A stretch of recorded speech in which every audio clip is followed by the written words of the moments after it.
The wagon wheels snapped clean through on the frozen Colorado Trail, and Sarah Garrett knew she was going to die out here alone in the November darkness of 1878. She sat on the cold ground beside her crippled wagon, watching her breath form white clouds in the moonlight, her fingers already numb despite being tucked under her arms. The temperature had dropped fast after sunset, and she had been foolish to think she could make it to Cherry Creek before nightfall. Her father had always warned her about overconfidence, but he was 6 months dead now, and she had no one left to scold her for her mistakes. The wagon had been carrying the last of her possessions from Denver, where she had sold the family store after burying her father. She was supposed to start fresh in Cherry Creek, where her aunt ran a boarding house and had promised her work and a room.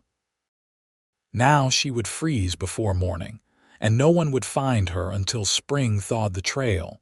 The wind picked up, cutting through her wool coat like it was made of paper.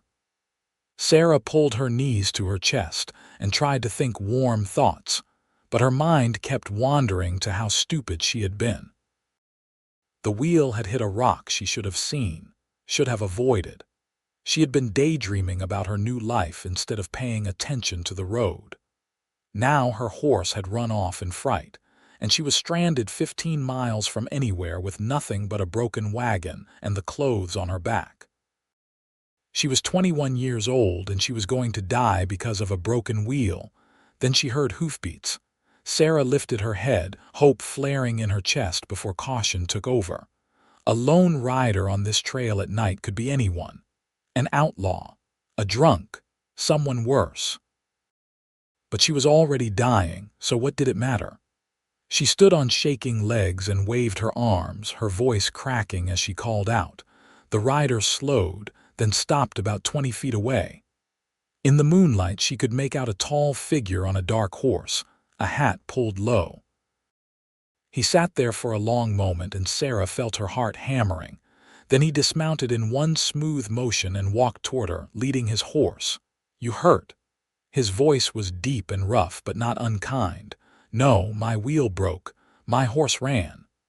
The words came out through chattering teeth. He looked at the wagon, then at her, then up at the sky. "Going to snow tonight. You will not make it till morning out here." Sarah wanted to argue, but she could not. He was right. The man walked past her to a clearing about 30 feet off the trail. He moved with purpose, gathering fallen branches and dried wood with efficiency that spoke of long practice. Sarah watched, shivering so hard now that her legs barely held her.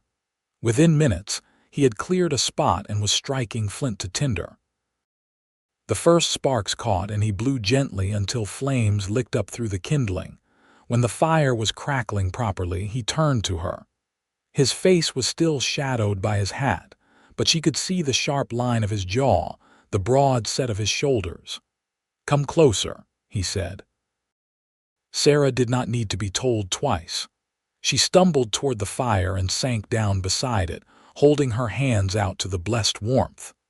The man added more wood, building the fire higher, then went back to his horse. He returned with a bedroll and a canteen, setting them beside her. "Drink," he said, slowly. The water was cold but clean, and Sarah drank gratefully. She watched him over the rim of the canteen as he settled on the other side of the fire. With the light on his face now, she could see him better. He was younger than she had first thought, maybe 27 or 28, with dark hair that needed cutting and sharp blue eyes that looked almost gray in the firelight. His face was weathered from sun and wind, with a few days of stubble along his jaw. He wore the typical clothing of a working cowboy, dusty denim and leather, a worn coat and scuffed boots. "Thank you," Sarah managed. "I thought I was going to freeze." "You would have." He pulled a piece of jerky from his saddlebag and handed it to her. "Eat something." She took it, suddenly aware of how hungry she was. She had not eaten since morning, too anxious about reaching Cherry Creek to stop for a proper meal. "I am Sarah Garrett," she said between bites. "I was heading to Cherry Creek. My aunt has a boarding house there, Nathan Orson. He was working on making the fire bigger, more sustainable. I know the place. Mrs. Graham runs it. That is my aunt. Sarah felt relief flood through her. Do you live in Cherry Creek? I work a ranch about 5 miles north, Clayton Ranch. He sat back, satisfied with the fire. What were you doing traveling alone this late? I thought I could make it before dark. I was wrong. She looked at him steadily despite her embarrassment. That seems obvious now. Nathan almost smiled, she thought. Happens to everyone once. Smart people learn from it. Are you heading back to the ranch tonight?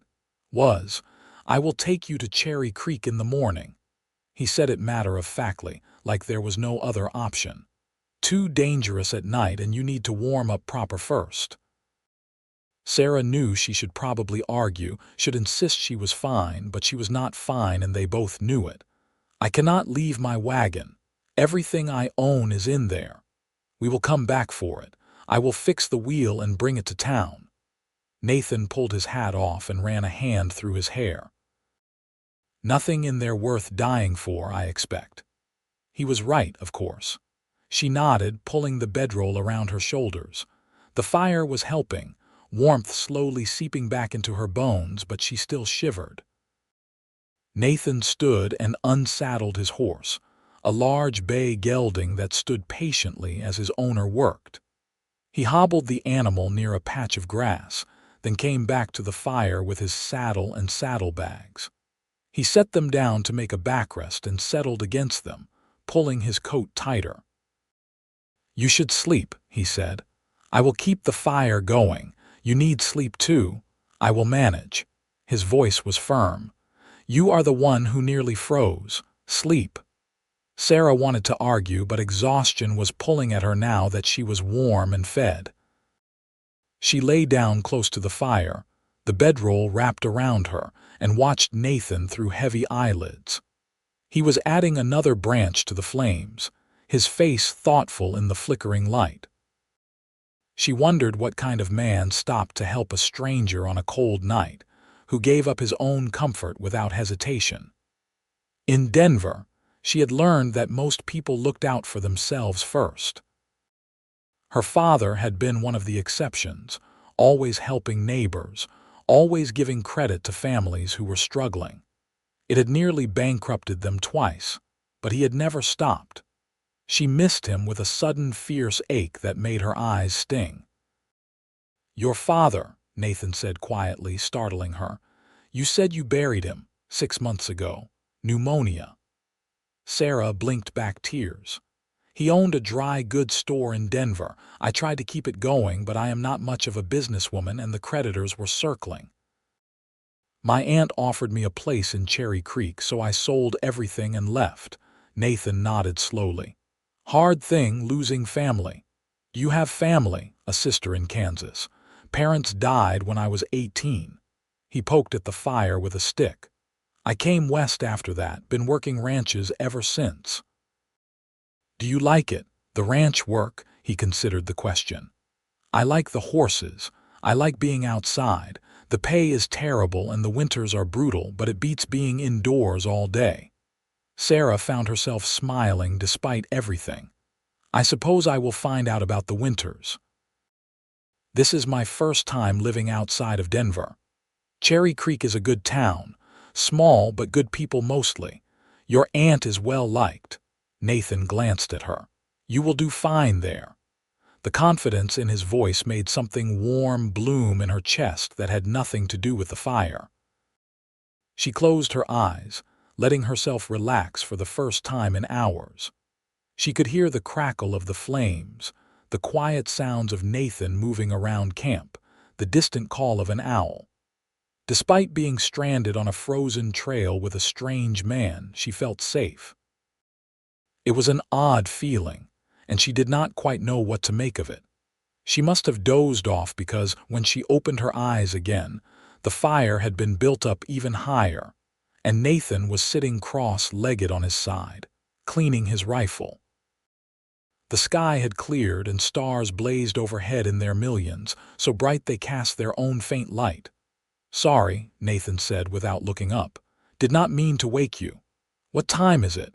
Maybe midnight. Still hours till dawn. He set the rifle aside. How are you feeling? Sarah took stock. Her fingers and toes still tingled, but the dangerous cold had passed. She was warm, almost comfortable. Better, much better. Good. He stood and added more wood to the fire. I am going to check on my horse. Yell if you need anything. He walked off into the darkness, and Sarah sat up, keeping the bedroll around her shoulders. She could see his silhouette moving near the horse, heard him speaking in low tones to the animal. She had grown up around horses at her father's store, delivering orders, but she had never been particularly attached to them. Nathan seemed to have an easy rapport with his mount, a kind of unspoken communication that came from years of working together. He came back after a few minutes and settled back down. Snow is holding off. We should make good time in the morning. I am sorry to be such trouble. You are not trouble. Nathan looked at her directly, his gray-blue eyes steady. Anyone would have stopped. Well, anyone decent. Still. You gave up your bedroll, your food. You are sitting up all night. I have done it before. I will do it again. He shrugged. Besides, your aunt would have my hide if I left you out here. Sarah laughed, a real laugh that surprised her. You are probably right. Aunt Martha is formidable. That is one word for it. Nathan's expression softened, something that might have been a smile. She once chased a drunk cowboy out of her boarding house with a broom. Man was twice her size, and he ran like the devil was after him. That sounds like her. She and my father grew up on a farm in Missouri. She always said she could handle anything after wrestling pigs as a child. They fell into an easy conversation after that, trading stories about Cherry Creek and Denver, about horses and cattle and the harsh Colorado winters. Nathan talked about the Clayton Ranch, where he worked as a hand, about the foreman who was fair but strict, about the long days of riding fence lines and moving cattle. Sarah told him about her father's store, about the regular customers she had known since childhood, about how strange it had felt to lock the door for the last time. As they talked, Sarah found herself watching him more closely. He had a way of listening that made her feel heard, really heard, in a way she had not felt since her father died. He asked questions that showed he was paying attention, and he did not interrupt or talk over her. When she made a joke, his eyes crinkled at the corners, and when she talked about missing her father, his expression grew solemn with genuine sympathy. The night wore on, and the cold deepened despite the fire. Sarah moved closer to the flames, and Nathan shifted position so he was blocking the worst of the wind.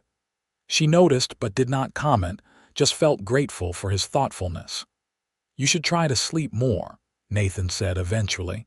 We have a few hours yet before we can ride. I do not think I can. My mind is too busy. Sarah pulled the bedroll tighter. Tell me something. Why were you out on the trail so late? Nathan hesitated, then said, I was coming back from Leadville. The boss sent me to look at some breeding stock. I should have stayed the night there, but I wanted to get back. Why? No good reason.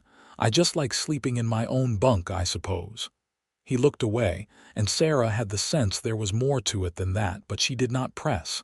Instead, she asked, Do you ever want to have your own ranch? Instead of working for someone else. Every cowboy wants that. Most of us never get it. Nathan's voice was matter of fact, not bitter. Land is expensive, cattle more so. By the time you save enough, you are too old to do the work. That seems unfair. That is life. He looked at her again. What about you? What do you want? Sarah thought about it. I want to feel useful again. At the store, I knew what I was doing. I knew how to help people, how to make a difference, even in small ways. Now I am going to be serving meals and changing sheets at my aunt's boarding house. It is honest work, but it feels like a step backward. Maybe, or maybe it is a step sideways. Sometimes you have to move sideways before you can move forward. Nathan's tone was thoughtful.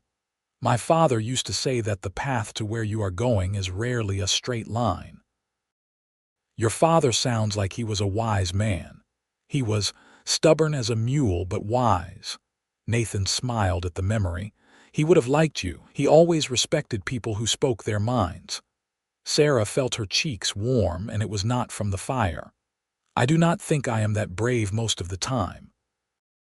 You are traveling alone to start a new life in a town where you know one person. That seems brave to me. The compliment settled over her like a warm blanket, and Sarah found herself smiling. They talked more as the night slowly gave way to dawn, the sky lightening in the east to a pale gray. Nathan finally let the fire burn down to coals as the temperature started to rise with the coming sun. He stood and stretched, his joints cracking, and went to prepare his horse. Sarah folded the bedroll and gathered up the canteen, feeling stiff and sore but infinitely better than she had the night before. She walked over to where Nathan was saddling his bay gelding, watching as he worked with quick, efficient movements. I can ride behind you, she asked. Yes. It will be uncomfortable, but it is not far, he glanced at her. Have you ridden much? Enough. I can manage. Nathan nodded and finished cinching the saddle. He mounted first, then extended his hand to pull her up behind him.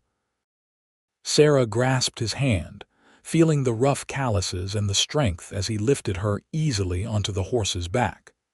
She settled behind the saddle, wrapping her arms around his waist to keep her balance. Through his coat, she could feel the solid warmth of him, the steady rise and fall of his breathing. "Ready?" he asked. "Ready." Nathan urged the horse forward, and they set off down the trail toward Cherry Creek. The sun was rising now, painting the sky in shades of pink and gold, turning the frost on the ground into glittering crystals. Sarah rested her cheek against Nathan's back, exhausted but oddly content. She had nearly died last night, but instead, she had been saved by a stranger who was quickly becoming less strange with every passing moment. The ride to Cherry Creek took about 2 hours. Nathan kept the pace steady but not punishing, mindful of his horse carrying double. They did not talk much during the ride, but the silence was comfortable. Sarah watched the landscape pass by, the rolling hills and distant mountains, the scattered pines and open meadows. It was beautiful in a stark, unforgiving way that was very different from Denver. She thought she could learn to love it here. Cherry Creek appeared in the distance, a cluster of buildings nestled in a valley where a creek cut through on its way south. It was smaller than Sarah had expected, maybe 50 or 60 structures total, but it looked tidy and well kept. Smoke rose from chimneys, and she could see people moving about their morning business. Nathan rode straight to the boarding house, a 2-story building near the center of town with a wide porch and fresh paint. He dismounted and helped Sarah down, steadying her when her legs wobbled from the long ride. The front door opened, and Aunt Martha appeared, wiping her hands on her apron. She was a sturdy woman in her 50s with gray-streaked brown hair and sharp green eyes that missed nothing. "Sarah." She hurried down the steps. "I was beginning to worry. You were supposed to arrive yesterday. My wagon broke down on the trail. Nathan found me and brought me here." Sarah gestured to him. "He saved my life." Martha looked at Nathan with new appreciation. "Nathan Orson, I should have known." "You have always been a good man." She turned back to Sarah. "Come inside, child. You look frozen through. Nathan, you will join us for breakfast, I hope." "I should get back to the ranch, Mrs. Graham." "Nonsense. You have been up all night, and your boss will not begrudge you a hot meal." Martha's tone brooked no argument. "Besides, I want to hear the whole story." Nathan glanced at Sarah, and she found herself nodding, wanting him to stay. He sighed, but there was the hint of that almost smile again. "Yes, madam." Inside, The boarding house was warm and smelled of fresh bread and coffee. Martha sat them at the big kitchen table and bustled about, serving up plates of eggs and bacon, thick slices of bread with butter, mugs of strong coffee. 2 other boarders were there, older men who nodded politely and went back to their food. Sarah ate like she was starving, which she realized she was. Nathan ate with the same quiet efficiency he did everything else. Martha listened as Sarah recounted what had happened, her expression growing more concerned as the story unfolded. When Sarah finished, Martha reached across and squeezed her hand. "You were blessed that Nathan came along. The Lord watches over fools and innocents, and you were definitely foolish traveling alone so late." Her tone was stern but loving. "From now on, you wait for the stage or find a group to travel with. Understood?" "Yes, Aunt Martha." "Good." Martha turned to Nathan. "Your wagon is still out there." "Yes, madam. I will ride back this afternoon and fix the wheel, bring it to town. Should have it here by evening." "You are a godsend, Nathan Orson." Martha stood. "I will pack you some food for the road, and I insist you accept payment for your help." "Not necessary, madam. It is necessary. You gave up a night's sleep and are now giving up your afternoon." Martha's voice was firm. "I will not hear arguments." Nathan looked like he wanted to argue anyway, but Sarah caught his eye and shook her head slightly. He sighed again. "As you wish, Mrs. Graham." After breakfast, Nathan stood to leave. Sarah walked him to the door, suddenly not wanting him to go. He had been her companion through a terrifying night, and the thought of him riding away left an unexpected hollowness in her chest. "Thank you," she said, "for everything." "I do not think I said it enough." "You did not need to say it at all."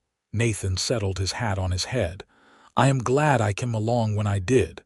Will I see you again when you bring the wagon?" "I expect so." He looked at her for a long moment, something unreadable in his eyes. "Take care of yourself, Sarah Garrett." "You too, Nathan Orson." He left, and Sarah stood in the doorway watching until he had mounted his horse and ridden out of sight. Then she turned to find Aunt Martha watching her with a knowing expression. "He is a good man," Martha said. "He is. Quiet, though, keeps to himself mostly, works hard, does not drink much, does not gamble, sends money to his sister every month." Martha smiled. "I have always thought he just needed the right reason to come out of his shell."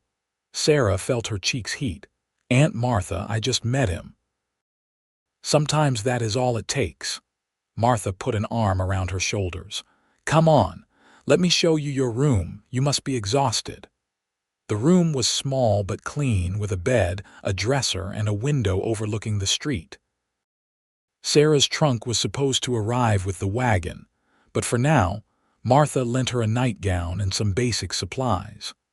Sarah washed up and then collapsed onto the bed, asleep almost before her head hit the pillow. She slept through most of the day, waking in the late afternoon to the sound of voices downstairs.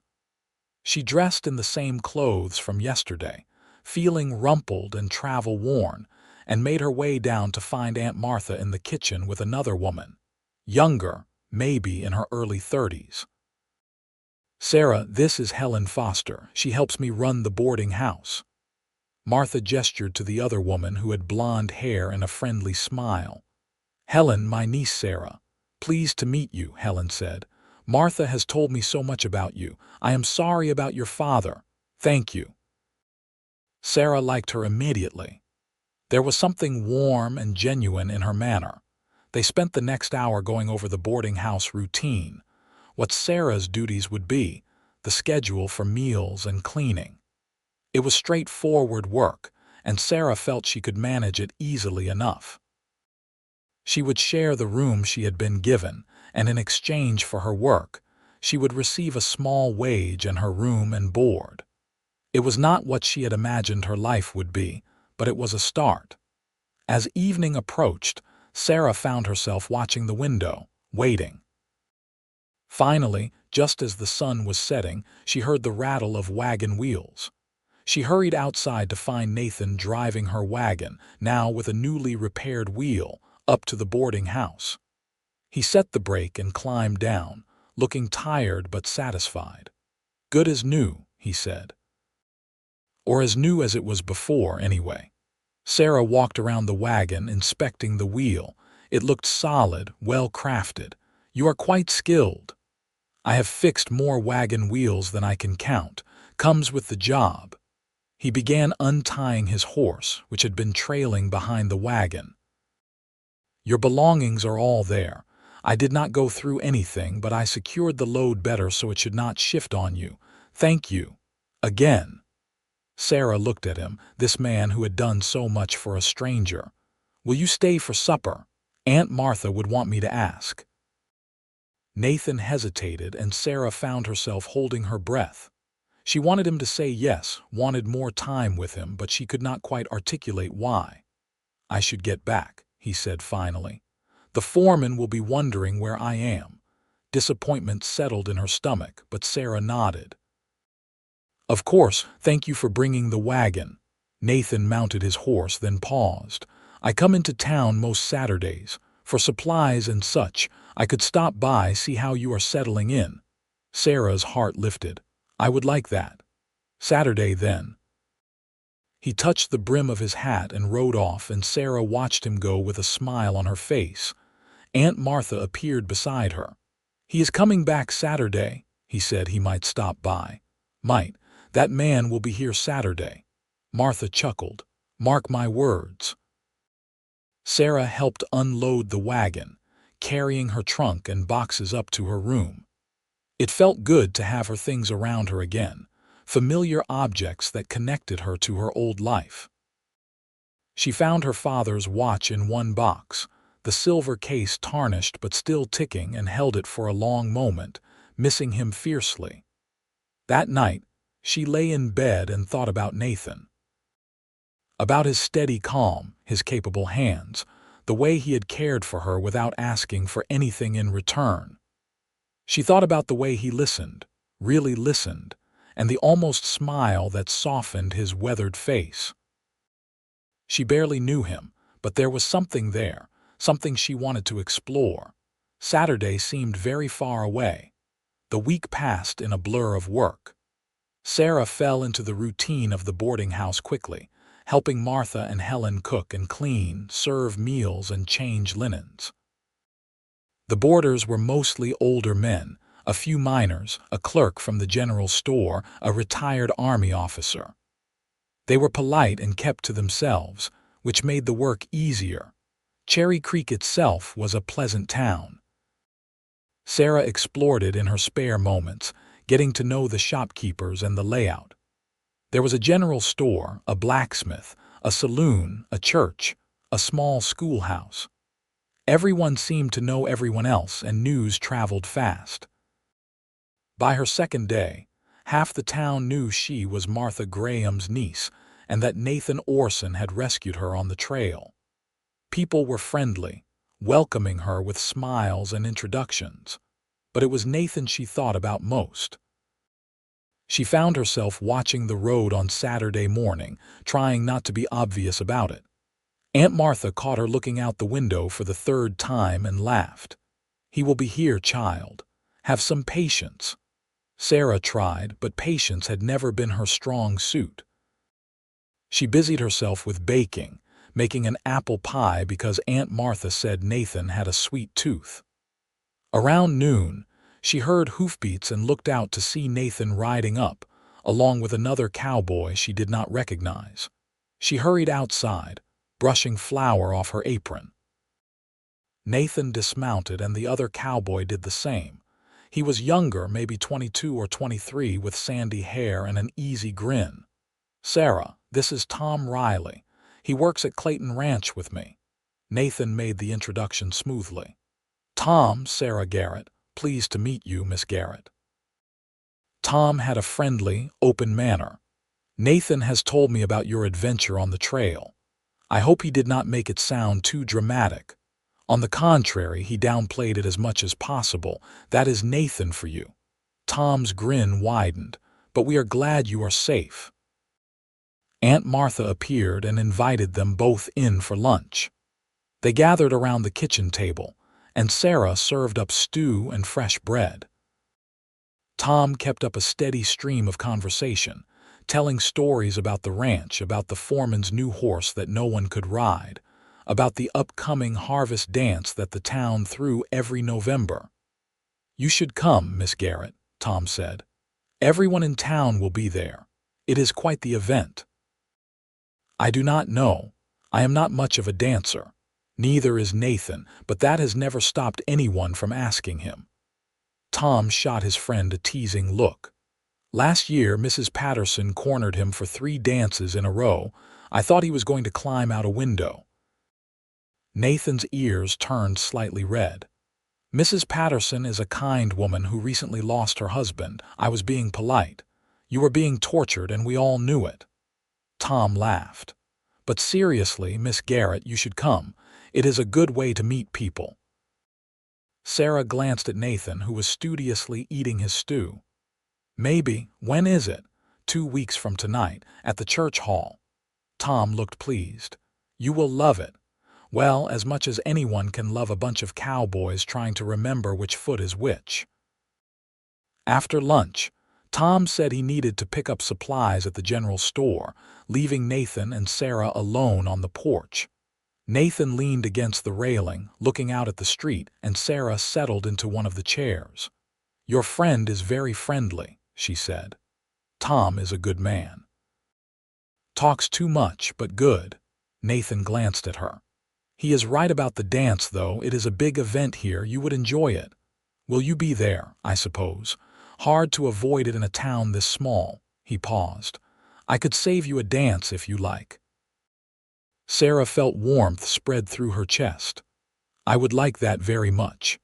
They sat in comfortable silence for a while, and then Nathan said, "How are you settling in? Is the work all right?" "It is fine. Different from what I am used to, but fine. Aunt Martha and Helen are wonderful." Sarah looked at him. "I have been thinking about you, about that night on the trail. I do not think I truly understood how close I came to dying until later. If you had not stopped, if you had ridden past, I would not be here." Nathan's expression grew serious. "I would not have ridden past." "I could not."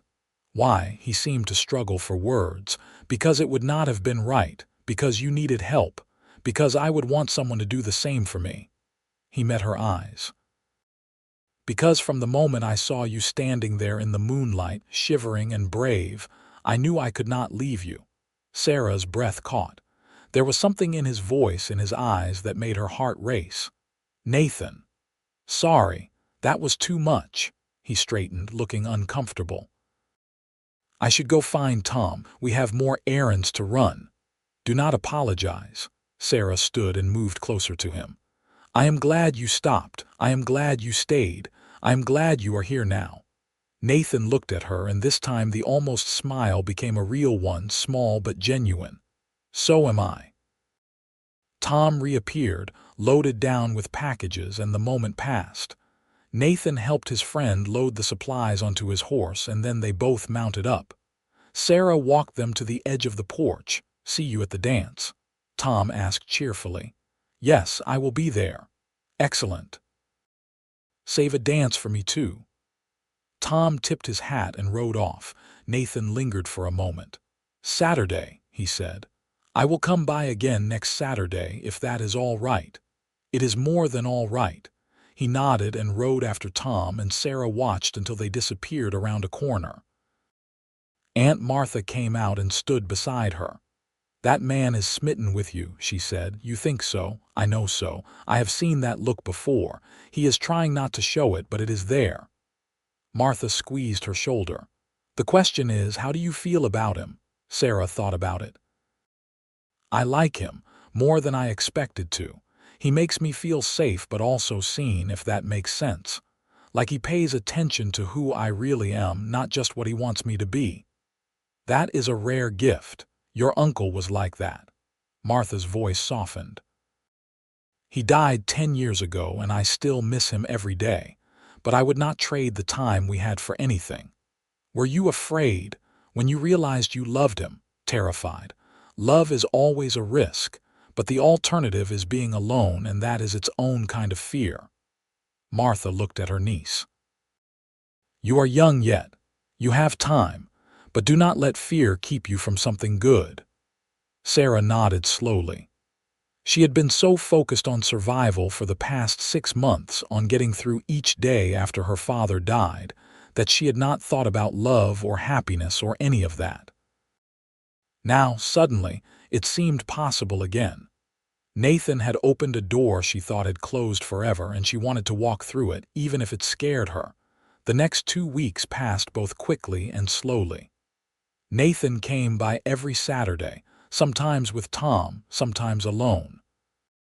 They would sit on the porch or walk through town, talking about everything and nothing. Sarah learned that Nathan had been working ranches since he was 19, that he loved horses more than cattle, that he had a dry sense of humor that snuck up on you. Nathan learned that Sarah was smarter than most people gave her credit for, that she missed her father terribly, but was determined to build a new life, that she had strong opinions about everything from politics to pie crust. The more time they spent together, the more Sarah found herself thinking about him when he was not there. She caught herself looking for him in town, listening for the sound of his horse. At night, she replayed their conversations, remembering the way he looked at her, the rare smiles he gave that felt like gifts. The night of the harvest dance arrived cold and clear. Sarah dressed in her best dress, a deep green wool that brought out her eyes. Helen helped her arrange her hair, pinning it up with the small silver combs that had been her mother's. When she looked in the mirror, she barely recognized herself. She looked happy, she realized. For the first time in months, she looked genuinely happy. The church hall was decorated with fall leaves and candles, and a small band was already playing when Sarah arrived with Aunt Martha and Helen. The room was crowded with people, and the air buzzed with conversation and laughter. Sarah stood near the wall, suddenly nervous. She had not been to a social event since before her father died, and she felt out of practice. Then she saw Nathan across the room, and her nervousness eased. He was dressed in clean clothes, his hair neatly combed, looking uncomfortable in the crowd. Their eyes met, and he made his way over to her. "You look beautiful," he said quietly. "You clean up pretty well yourself." Sarah smiled. "Are you going to hide in the corner all night?" "That was the plan." "Well, you did promise me a dance." Nathan's expression turned pained. Did I? Tom was right. I should learn to keep my mouth shut. Too late now." Sarah held out her hand. Nathan took it, his calloused palm warm against hers, and led her onto the floor. The band was playing a simple waltz, and Nathan moved stiffly at first, concentrating hard on his feet. But gradually he relaxed, and they found a rhythm. He was not a graceful dancer, but he was steady, and that was enough. "See," Sarah said, "you are not terrible at this. I am barely competent at this. Barely competent is better than climbing out windows." Nathan laughed, a real laugh, and Sarah felt something inside her shift and settle into place. This was right. Being here with him, dancing under the candlelight, surrounded by people but aware only of each other. This was what she wanted. They danced 2 more times, and then Tom claimed Sarah for a dance while Nathan retreated to get them some punch. Tom was a much better dancer, but Sarah found herself wishing she was still with Nathan. "He is happier," Tom said as they spun around the floor. "Since you arrived. I have known Nathan for 3 years, and I have never seen him like this." "Like what?" "Lighter, less closed off." Tom's expression turned serious. "Nathan is a good man, Miss Garrett, but he has been alone for a long time. I think he forgot how to be anything else. You have reminded him." Sarah did not know what to say to that. Tom just smiled and returned her to Nathan, who handed her a cup of punch. "Having fun?" Nathan asked. "I am." Sarah sipped her punch. "More than I expected." They stood together watching the dancers, and Sarah felt Nathan's hand brush against hers. She glanced at him, and he was looking at her with an intensity that made her breath catch. "Sarah, I want to tell you something," he began. But then Mrs. Patterson appeared, asking him for a dance, and the moment was lost. Sarah watched him dance with the older woman, saw him being polite and kind, and felt a surge of affection. He was good. Tom was right. Nathan Orson was a genuinely good man, and she was falling for him. The realization did not frighten her as much as she thought it would. The dance ended late, and Nathan walked Sarah back to the boarding house. The streets were quiet, the stars bright overhead. They walked slowly, neither wanting the evening to end. "Thank you for tonight," Sarah said. "I needed that. The fun, the distraction, the feeling of being normal again." "You are always normal. You know what I mean. Since my father died, everything has felt strange and wrong. Tonight felt right." She stopped and turned to face him. "You feel right." Nathan looked at her for a long moment. "Sarah, I am not good with words. I am a cowboy who works 12-hour days for low pay and has nothing to offer but himself.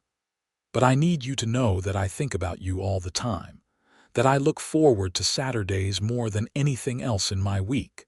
That from that first night on the trail, you have been all I can think about." Sarah's heart was pounding. "Nathan, I am falling in love with you. Maybe I already have fallen, I do not know.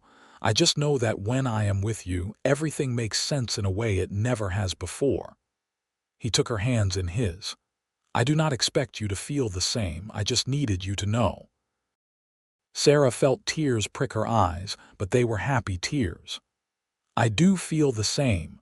I have been trying not to, trying to be sensible and careful, but I cannot help it. I love you, Nathan Orson." The smile that spread across his face was the most beautiful thing she had ever seen. He pulled her close, and she went willingly, wrapping her arms around him. They stood there in the quiet street, holding each other, and Sarah felt a deep sense of peace. This was where she belonged. With this man, in this moment, in this new life she was building. Nathan pulled back just enough to look at her. "Can I kiss you, please?"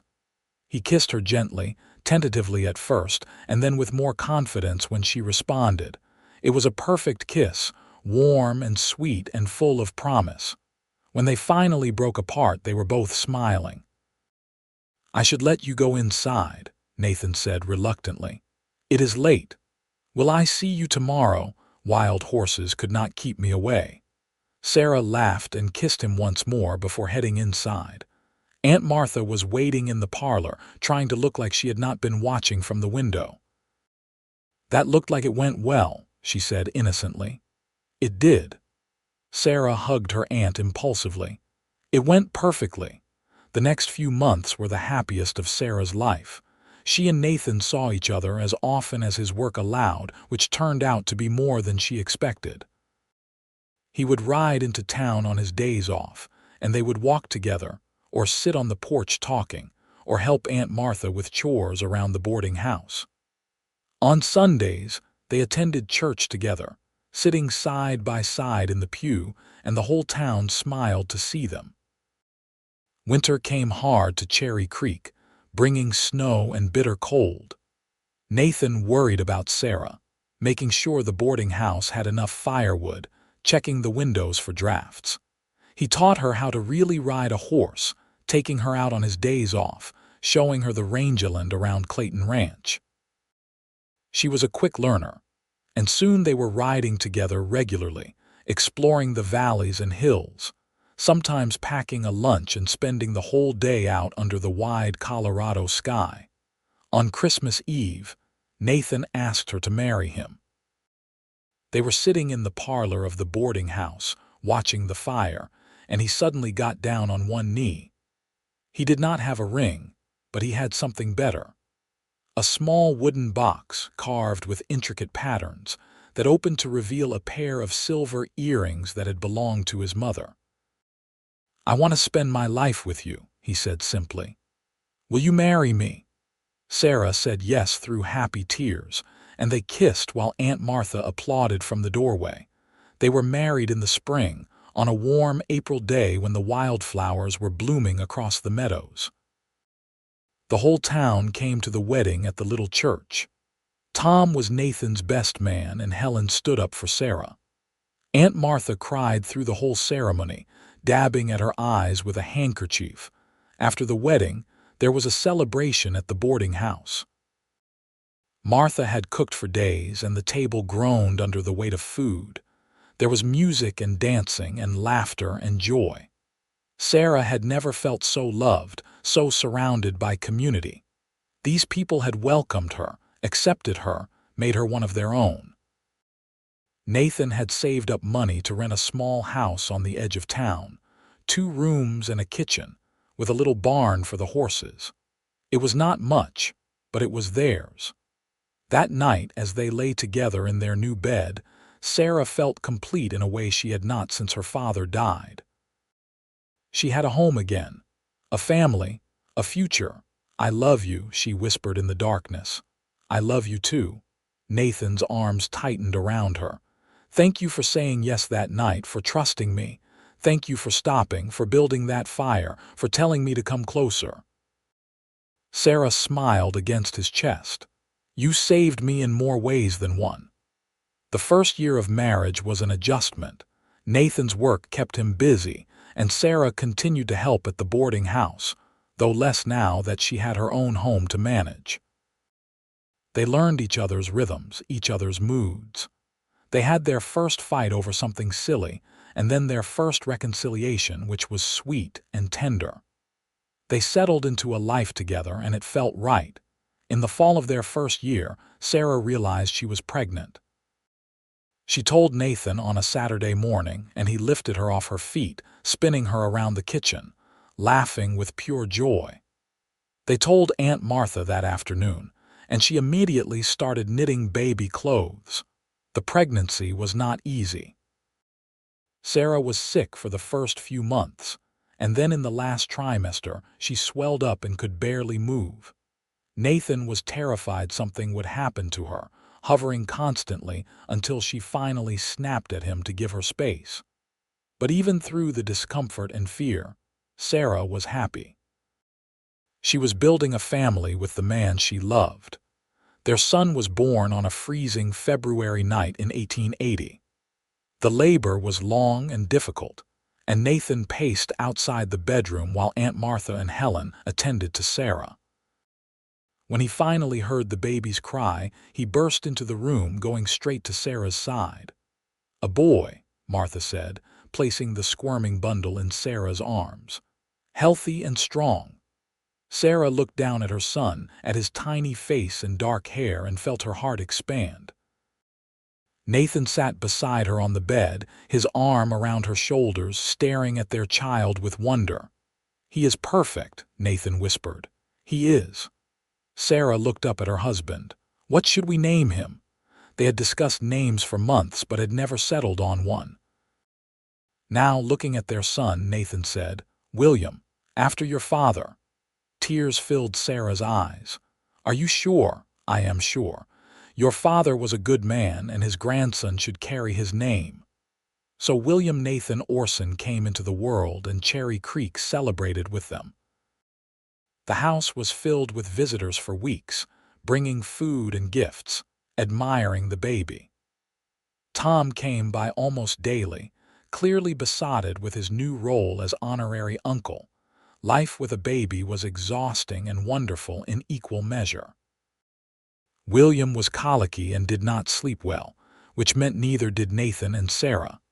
But every smile, every small milestone felt like a miracle. Sarah watched Nathan with their son and fell in love with him all over again. He was so gentle, so patient, singing to William in his rough voice, walking him around the house at night when he would not settle. As William grew, Nathan taught him about horses and the outdoors, just as his own father had taught him. By the time William was 3, he could sit on a horse by himself, and by 5, he was riding with confidence. He had his mother's green eyes and his father's dark hair, and a personality that was all his own, curious and bold and affectionate. 2 years after William was born, Sarah gave birth to a daughter they named Lucy. She was an easier baby, content to sleep and eat and watch the world with wide blue eyes. William adored his little sister, always wanting to help care for her, to show her his toys, to protect her from imagined dangers. Nathan had been promoted to foreman at Clayton Ranch, which came with better pay and a small house on the ranch property. They moved when Lucy was 6 months old, and Sarah threw herself into making the place a home. She planted a garden, sewed curtains, filled the rooms with the sound of her children's laughter. Life was not without its challenges. There were lean years when the cattle market dropped, and they had to tighten their belts. There were illnesses and injuries, the constant worry that came with raising children in a harsh land. Nathan's work was dangerous, and Sarah never fully relaxed until she heard him ride up at the end of the day. But there was joy too, so much joy. Family dinners around their big table with Aunt Martha and Helen and Tom, who had become as close as blood. Christmas mornings with the children tearing into presents. Summer evenings sitting on the porch, watching William and Lucy play while Nathan held Sarah's hand. The quiet moments late at night when the children were asleep, and it was just the two of them, talking and laughing and loving each other. When William was 7 and Lucy was 5, Sarah found out she was pregnant again. This time, the pregnancy was easier, and their second son, Henry, was born in the spring. He was a happy baby who rarely cried, and his siblings doted on him. The years passed in a blur of work and family. Nathan continued to rise at the ranch, and eventually the owner offered to sell him a portion of the land. It took all their savings and a loan from Aunt Martha, but they did it. Nathan became a landowner, something he had never dreamed possible. He worked harder than ever, building their herd, proving himself. Sarah worked beside him, managing the household and the books, raising their children, always his partner. When William turned 18, he took over much of the ranch work, allowing Nathan to slow down a bit. Lucy grew into a beautiful young woman who loved horses as much as her father and had no interest in the traditional domestic life. Henry was quieter, more studious, and talked about becoming a teacher. Sarah and Nathan grew older together, their hair going gray, their bodies wearing out from decades of hard work. But they were still in love, still finding joy in each other. On their 20th anniversary, Nathan took Sarah back to the spot where he had first found her on the trail. It had been turned into a proper road now, well-traveled and safe, but they found the place where they thought the wagon had broken down. "I was so scared that night," Sarah said, standing in the spot. "I thought I was going to die. Instead, you found me." Nathan put his arms around her from behind, resting his chin on her shoulder. "Or I found you. We found each other." Sarah leaned back against him. "Best thing that ever happened to me, breaking that wagon wheel. Best thing that ever happened to me, riding down this trail at exactly the right moment." Nathan turned her to face him. "I love you, Sarah Orson, more now than I did that first night, and I thought that was impossible. I love you too." Sarah kissed him softly. "Thank you for building that fire. For telling me to come closer. Thank you for coming closer, for staying close ever since." They stood there for a long time, holding each other in the place where their story began, grateful for every moment that had brought them here. The years continued to pass. William married a rancher's daughter from the next valley over, and they had 3 children. Lucy eventually married a horse trainer from Leadville, and they ran a breeding operation together. Henry went east to college and became a teacher, just as he had wanted, but he always came back to Cherry Creek for the summers. Nathan and Sarah became grandparents, and then great-grandparents. They grew old in the house they had built together, surrounded by family, their love a constant through all the changes. Nathan's hair went white, and his hands grew stiff with arthritis, but he still rode every day, still checked on the cattle, still sat with Sarah on the porch every evening. Sarah's eyesight faded, and she moved slower, but she still cooked family dinners, still tended her garden, still fell asleep every night in Nathan's arms. Aunt Martha passed away when Sarah was 55, leaving the boarding house to Helen, who had become like a sister. Sarah mourned her aunt deeply, but was grateful for all the years they had together, for the home Martha had given her when she needed it most. Tom retired from ranch work and moved into town, where he ran a livery stable and told stories about the old days to anyone who would listen. He and Nathan remained best friends until the end, two old cowboys who had worked side by side for decades. When Nathan turned 70, he finally agreed to let William take over the ranch completely. He and Sarah spent their days quietly, reading, visiting with family, enjoying the peace they had earned. They talked often about that night on the trail, about how a broken wagon wheel had changed everything. "You ever wonder what would have happened if I had ridden past?" Nathan asked one evening as they sat on the porch, watching the sunset. "No," Sarah said firmly, "because you would never have ridden past. That is not who you are. You have always been the man who stops, who helps, who builds a fire and tells people to come closer." Nathan smiled, the same smile she had fallen in love with all those years ago. "And you have always been the woman brave enough to come closer."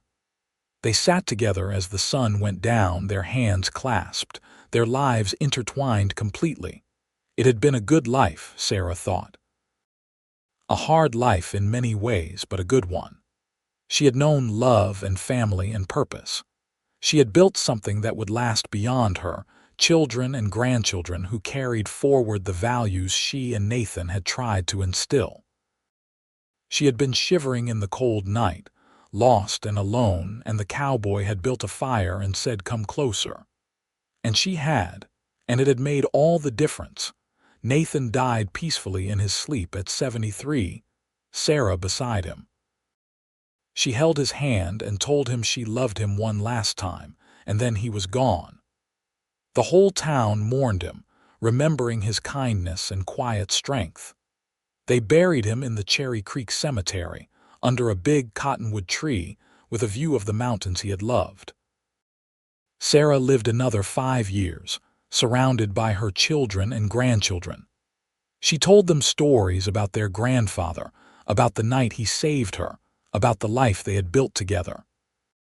She showed them the wooden box with the silver earrings, now tarnished with age, and explained how Nathan had proposed with them. When Sarah's time came, her family gathered around her bed. William held one hand, Lucy the other, while Henry stood at the foot of the bed. Her grandchildren filled the room, and her great-grandchildren played quietly in the hall. "Tell us again," Lucy said softly, "about the night you met Papa."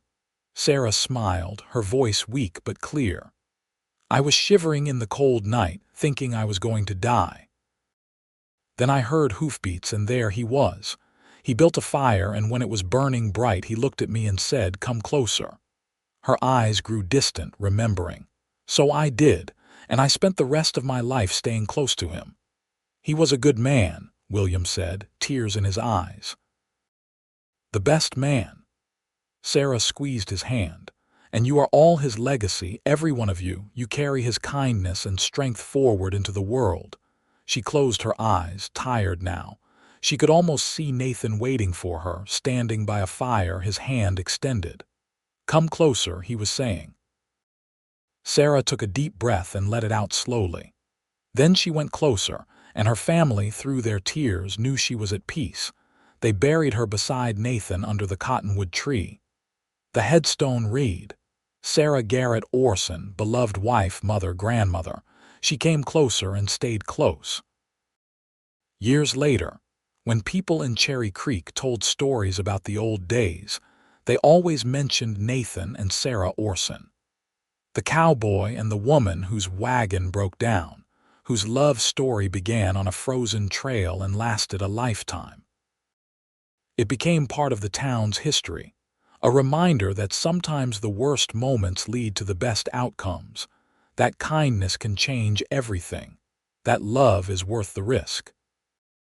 And on cold winter nights, when the wind howled and the snow fell, people in Cherry Creek would gather around their fires and remember. They would think about a shivering woman and a cowboy who stopped to help, who built a fire and said, "Come closer." They would think about the life those two people built together, the family they raised, the love that sustained them through everything. It was a story worth telling, they all agreed, a story worth remembering. A story that reminded them all of what mattered most in this hard, beautiful land they called home.